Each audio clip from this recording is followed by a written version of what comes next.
My name is Russell Lehmann. I'm a motivational speaker, author, poet, and advocate. Some of my hobbies include working out, learning, bettering myself as an individual and a man, and I happen to have autism, but autism doesn't have me. When I'm shutting down, I may come across as cold or distant.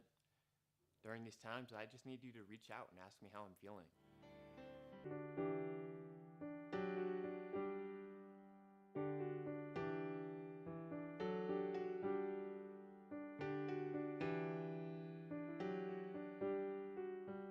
You don't look autistic. The only way it bothers me is that there is ignorance in the world, but I mean, I just not really a concern of mine. If they want to know about my autism, then I'd be happy to, tell them about it, but they're not, I mean, what am I supposed to do with, you don't look autistic? I mean, okay.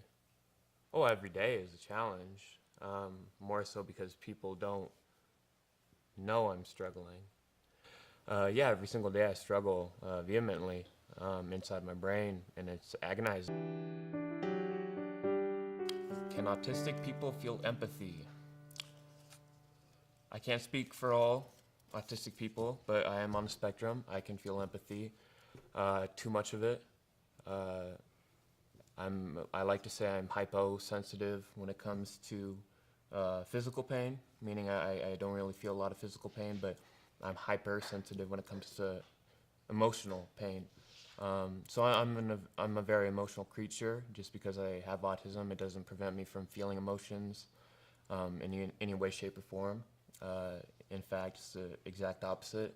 I'm almost like an emotional burn victim. I'm very sensitive to emotions, empathy, sympathy, whatever they may be. Blanket statements such as always being something aren't beneficial to society or individuals. Just because somebody has a label or a disability doesn't mean they're always going to be this or that. They're going to experience the ups and downs of life just like everybody else. Can people with intellectual disabilities have relationships? When it all boils down to it, anybody on Earth, any individual, animals have relationships. Anybody and any living thing can have a relationship. I obviously, we're people too, so yes, we can have relationships, whether they be romantic or platonic. I think that people need to put more thought behind their questions, and instead of wanting to gain knowledge about disabilities by asking specific questions, I think you should get to know the person with the disability and then just have the information flow out at a natural time. Pinpointing specific questions like this puts the person with the disability on the spot, and it just doesn't really help in erasing the stereotypes and stigma surrounding disabilities. I think relationships are beneficial in many different ways. To give your best to somebody and have them give their best to you, and to be able to grow, if it's a romantic relationship, to be able to grow as a couple and as individuals at the same time, and pushing each other to be the best people you can be. When it's friendship, having that sense of support and comfort and experiencing life at a higher level of being when you're with somebody you truly enjoy spending time with. Relationships enhance our human experience.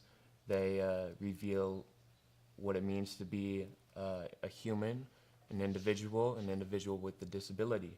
They give you insight into not only what you're capable of, but insight into who you are. And when you're in a relationship, whether it be platonic or romantic, you find out more about who you are deep down inside. And I think that's extremely beneficial for individuals and the whole of society altogether. An intellectual disability is a disease.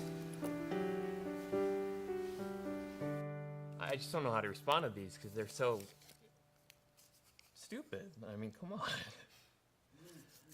on. How I know it's... an intellectual disability is a disease. I would hope I would never come into contact with somebody like that who Right. thinks that. I don't know. I feel like I don't even want to waste my energy addressing that I hear because you. it's so inane. Exactly, But I hear you.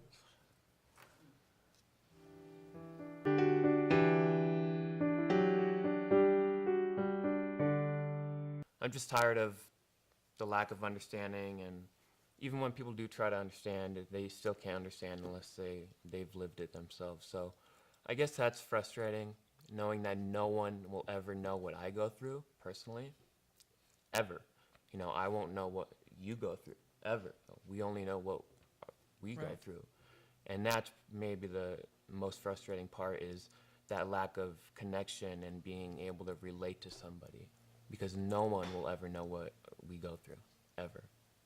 And that's kind of disheartening, but it's also at the same time a challenge to be looked upon and say, hey, you know, I'm gonna do this anyway, even though, yeah, no one will ever know what I go through. You know, I'm gonna speak out anyway, because you know, the only failure is in not trying.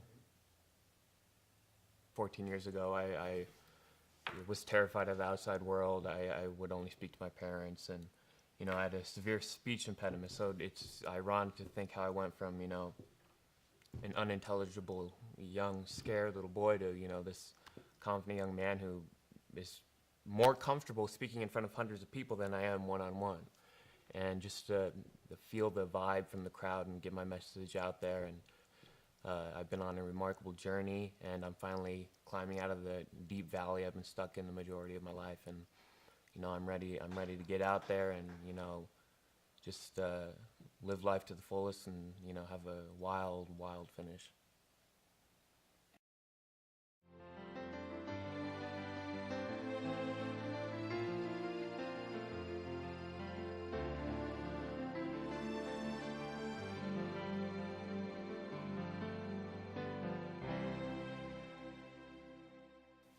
I would describe my disability as a gift that was extremely hard to figure out how to open. But once I figured out how to open it, I, you know, utilized the amazing positive aspects of it, and the negative aspects I also utilized in learning to embrace my challenges, because it, you know, really does promote personal growth. So I would describe my disability as, you know, a blessing in disguise, definitely. You know, there's no way I would ever say I didn't wish I had my disability. You know, I love it because it's made me into the man I am today.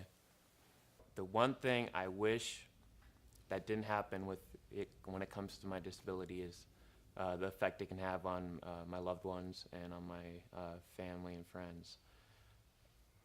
Seeing them see me go through a tough time, that breaks my heart.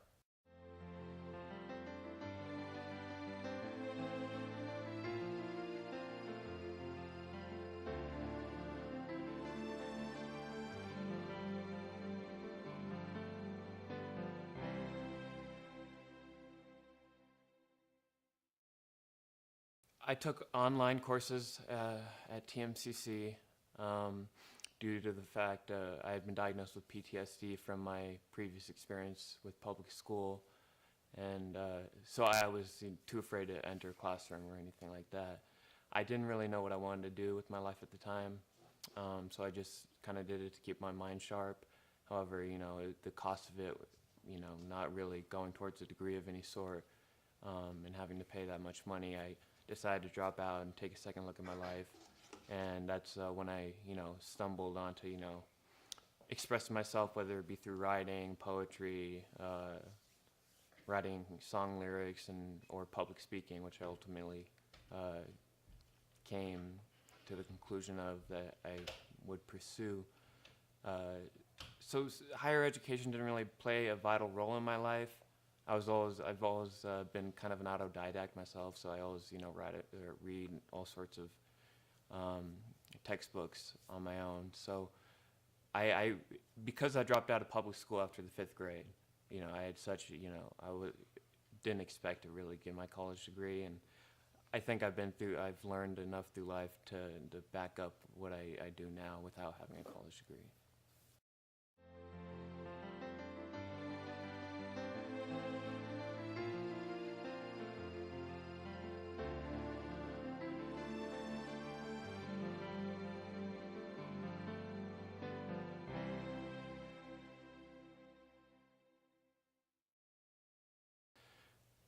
Yeah, I've been in relationships before.